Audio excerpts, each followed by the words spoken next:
مجھے جانے دو چودھری جی، مجھے جانے دو، ورنہ رجو بفر گئی۔ چلی جانا، جیون بھر روکنے کے لیے تھوڑی بلایا ہے تمہیں، 2 گھڑی بیٹھو۔ چودھری نے اس کے ساتھ ہی دست درازی شروع کر دی۔ دور ہو جا کمینے، ورنہ رجو اچھل کر ہٹ گئی۔ وہی پرانی ضد، یہاں سے کون لڑکی صاف نکل کر گئی ہے؟ رجو ضد نہ کرو، مقدر بناؤ۔ چودھری نے اسے گرفت میں لینے کی کوشش کی اور اب میں برداشت نہیں کر سکتا تھا۔ برداشت کرنے کی ضرورت بھی نہیں تھی۔ میں الماری کے پیچھے سے نکل آیا۔ رجو مسلمان ہے چودھری جی، اور مسلمان کی پاکیزگی کی حفاظت ہمارا خدا کرتا ہے۔ سن چودھری، آج رجو کی حفاظت کے طفیل وہ گاؤں کی ساری لڑکیوں کو تیرے ستم سے بچا رہا ہے، میں نے کہا، اور چودھری لرز کر رہ گیا۔ اس کی آنکھیں دہشت سے پھیل گئیں۔ تو واپس کیسے آ گیا شیرو؟ اس کے منہ سے نکلا۔ میں شیرو نہیں ہوں چودھری، ان کنواریوں کی عزت کا رکھوالا ہوں۔ وقت کم ہے اور میرا ارادہ اٹل، سنبھل، میں نے کہا، اور لوہے کا سریا پوری قوت سے چودھری کے سر پر دے مارا۔ چودھری کا منہ کھلا اور پھر بند ہو گیا۔ خون سے اس کا چہرہ سرخ ہو گیا اور خون منہ میں بھر گیا۔ تب میں نے دوسرا وار کیا اور اس کا بھیجا نکل پڑا۔ پھر میں اسے اس وقت تک کوٹتا رہا جب تک کہ اس کا کیما نہیں بن گیا۔ رجو دیوار سے ٹکی کھڑی تھی۔ میں نے سریا وہیں پھینکا اور رجو کا ہاتھ پکڑے باہر نکل آیا۔ پھر میں نے اسے حویلی کی پچھلی دیوار پر چڑھایا اور دوسری طرف کود گیا۔ تو سیدھی گھر جا رجو، چلی جائے گی نا؟ میں نے پوچھا اور رجو نے گردن ہلا دی۔ بس تو جا، میں کل واپس آؤں گا۔ اور رجو کو روانہ کرنے کے بعد میں واپس حویلی میں آ گیا۔ تیل کا ایک پیپا میں نے چودھری کی لاش اور اس کے کمرے کے ارد گرد خالی کر دیا۔ دوسرے پیپے کو میں نے اس کے دوسرے گھر والوں کے دروازوں پر چھڑکا اور پھر پورے اطمینان کرنے کے بعد دونوں جگہ ماچس لگا دی اور پھر میں پھرتی سے باہر نکل آیا۔ تھوڑی دیر کے بعد میرا گھوڑا سرپٹ دوڑ رہا تھا اور پھر میں جموں کے پاس پہنچ گیا۔ بہت دیر کر دی شیرو بھیا، جموں نے کہا۔ ہاں، میں ایک ضروری کام میں مصروف تھا جموں، میں نے مسکراتے ہوئے کہا، اور جموں نے گردن ہلا دی۔ منڈی سے مال بیچ کر رقم لے کر دوسرے دن دوپہر کو میں گاؤں واپس آیا تو پورے گاؤں میں کوہرام مچا ہوا تھا۔ تحصیل سے پولیس بھی پہنچ گئی تھی۔ مجھے معلوم ہوا کہ چودھری اور اس کے گھر کے سارے لوگ جل کر راکھ ہو گئے ہیں۔ گاؤں والوں نے آگ بجھانے کی بہت کوشش کی لیکن آگ نہیں بجھ سکی۔ اب پولیس لوگوں کو پکڑتی پھر رہی ہے۔ پولیس کو مجھ تک پہنچنے میں دقت نہ ہوئی۔ چودھری کے اہلکاروں نے بتا دیا تھا کہ رات کو انہوں نے رجو کو اغوا کیا تھا۔ رجو سخت سہمی ہوئی تھی۔ پولیس نے اسے حراست میں لے لیا۔ پھر میرے بارے میں تحقیقات ہوئی۔ جموں نے بتا دیا کہ راستے میں اتنی دیر تک میں غائب رہا تھا۔ بہرحال تھانے دار کو کسی نتیجے پر پہنچنے میں دقت نہ ہوئی اور جب میں نے کوئی چارہ نہ دیکھا تو اقرار کر لیا۔ ہاں، ایک خاص بات کی مجھے آج تک مسرت ہے کہ بستی والوں نے اس مسئلے پر ہندو مسلم کا سوال نہیں اٹھایا تھا۔ چودھری کی موت سے سب مطمئن تھے، میں بھی مطمئن تھا، اور اس وقت بھی میں مطمئن رہا جب مجھے موت کی سزا سنائی گئی۔ پورے 11 انسانوں کے قاتل کو معاف تو نہیں کیا جا سکتا تھا نا؟ تو صاحب، یہ کہانی تھی شیر محمد عرف شیرو کی، اور میں ظفر ابراہیم ہوں۔ کیسی دلچسپ بات ہے، میں ایک مفرور قیدی ہوں، 11 انسانوں کا قاتل ہوں، اپنے جرم کا اقرار کر رہا ہوں، لیکن اگر قانون نے میرے اوپر کوئی گرفت کی تو میں اس پوری داستان کو ایک دلچسپ کہانی قرار دے کر اپنی جان بچا سکتا ہوں۔ کوئی مجھے شیرو نہیں ثابت کر سکتا، میں تو ظفر ابراہیم ہوں، خالص ظفر ابراہیم۔ آپ مجھے شیرو ثابت کر دیں تو میں 10,000 روپے نقد انعام دوں گا۔ جی ہاں، کیونکہ اب میں لکھ پتی ہوں، بلکہ آپ مجھے کروڑ پتی کہہ سکتے ہیں۔ 10-20 ہزار کی میری نگاہ میں کوئی اہمیت نہیں ہے۔ یہ بڑی کوٹھی ہے، 3 کاریں ہیں، درجنوں ملازم ہیں، عیش کرتا ہوں۔ کان میں سنیں، 3 کاروں کے ساتھ ساتھ 3 ہی محبوبائیں بھی پال رکھی ہیں، آتی جاتی رہتی ہیں، مجھ سے محبت جتاتی ہیں، میرے اوپر پورا بھروسہ کرتی ہیں، لیکن اچھی طرح جانتی ہیں کہ کل دوسرے کا دن ہے اور پرسوں تیسرے کا۔ بہر صورت یہ میرے راز ہیں، ان میں آپ کو میں کیوں شریک کروں؟ میں تو آپ کو شیرو کی کہانی سنا چکا اور اب ظفر ابراہیم کی کہانی سنا رہا ہوں۔ بیچارہ شیرو، جیل کی آہنی سلاخوں کے پیچھے پہنچا دیا گیا، لیکن وہ بے حد خوش تھا۔ عزت کی موت مر رہا تھا۔ گاؤں کی کنواریاں ایک عفریت کے پنجے سے نکل گئی تھیں۔ وہ مر گیا تو کیا، گاؤں والوں کے دل میں اس کی یاد چٹکیاں لیتی رہے گی۔ کنواریاں اسے اپنے گیتوں میں سمو لیں گی۔ شیرو کو کوئی فکر نہیں تھی، لیکن گاؤں والے اس کو بچانے کی کوششوں میں مصروف تھے۔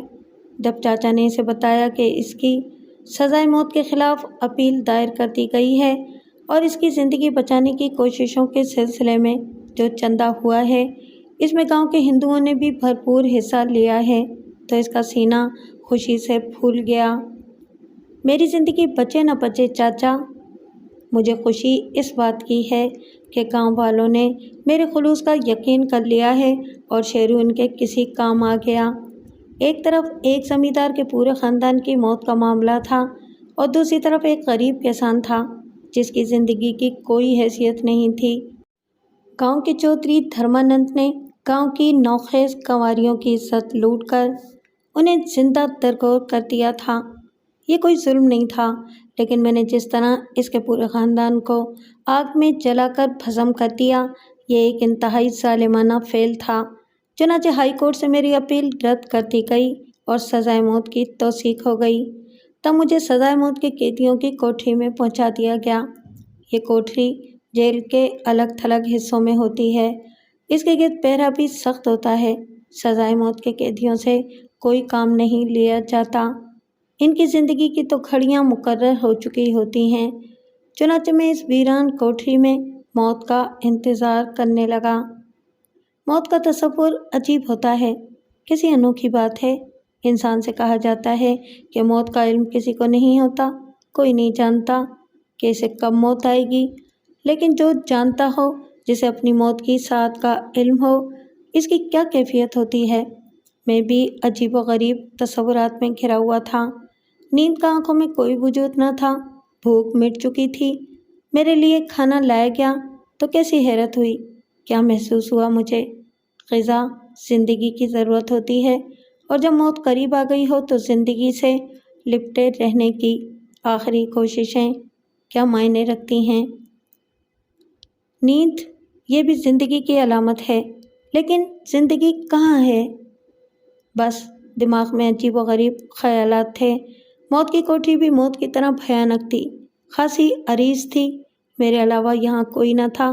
فرش گندا تھا، در و دیوار گندے تھے، ان پر کھرچ کھرچ کر مختلف نام کندہ تھے، ان لوگوں کے نام جو اس کوٹری میں آ چکے تھے موت کی سزا پانے کے لیے اور موت کی سزا پا چکے تھے، لیکن وہ اپنے نام دیواروں پر ثبت کر گئے تھے، اور یہ نام کم از کم اس وقت تک زندہ تھے جب تک دیواروں پر نیا رنگ و روغن نہ ہو جائے، اور شاید روغن کبھی نہ ہو۔ اس طرح یہ نام امر رہیں گے۔ بے ساختہ میرا دل چاہا کہ میں بھی کسی نوکدار چیز سے اس دیوار پر اپنا نام کندہ کر دوں۔ بس ایک بے تکی خواہش تھی، اور میں اپنی خواہش کیوں پوری نہ کرتا۔ میں نے کسی نوکیلے پتھر کی تلاش میں چاروں طرف نگاہ دوڑائی، کوئی اور ہی چیز مل جائے، کوئی کیل، کوئی لکڑی۔ کوٹھی کے کونے میں گلے ہوئے خستہ بوسیدہ کمبلوں کا ڈھیر پڑا تھا، خاصا اونچا ڈھیر تھا۔ ممکن ہے اس کے نیچے کوئی چیز مل جائے۔ میں اس ڈھیر کی طرف بڑھ گیا، لیکن ابھی میں اس کے نزدیک پہنچا ہی تھا کہ اچانک ڈھیر میں جنبش ہونے لگی، جیسے کوئی کروٹ بدل رہا ہو۔ مجھے اس کوٹھی میں آئے ہوئے 14 گھنٹے گزر چکے تھے۔ ان 14 گھنٹوں میں میں نے پہلے یہاں اپنے علاوہ کسی اور کے وجود کو محسوس نہیں کیا تھا، لیکن کمبلوں کے ڈھیر میں حیرت سے اسے دیکھنے لگا۔ خوف وغیرہ کا کوئی وجود نہیں تھا۔ میں بتا چکا ہوں، موت کا تصور آنے کے بعد مجھے زندگی کی کسی چیز سے دلچسپی نہیں رہ گئی تھی، البتہ حیرت و تعجب کا تعلق سانسوں سے ہے۔ جب انہیں فراموش نہ کر سکا، تب ایک ہلکی سی کرا کے ساتھ ایک پاؤں کمبلوں کے ڈھیر سے نکل آیا۔ اب کسی سوچ و بچار کی ضرورت نہیں تھی، کمبلوں میں کوئی موجود تھا۔ میں نے جھک کر کمبلوں کو منتشر کر دیا، اور اس نے اس طرح آنکھیں پٹپٹائیں جیسے روشنی میں انہیں کھول نہ پا رہا ہو۔ پھر اس نے ایک طویل جمع ہی لی اور بولا، کیا وقت ہوا ہے؟ تقریباً 5 بجے ہوں گے۔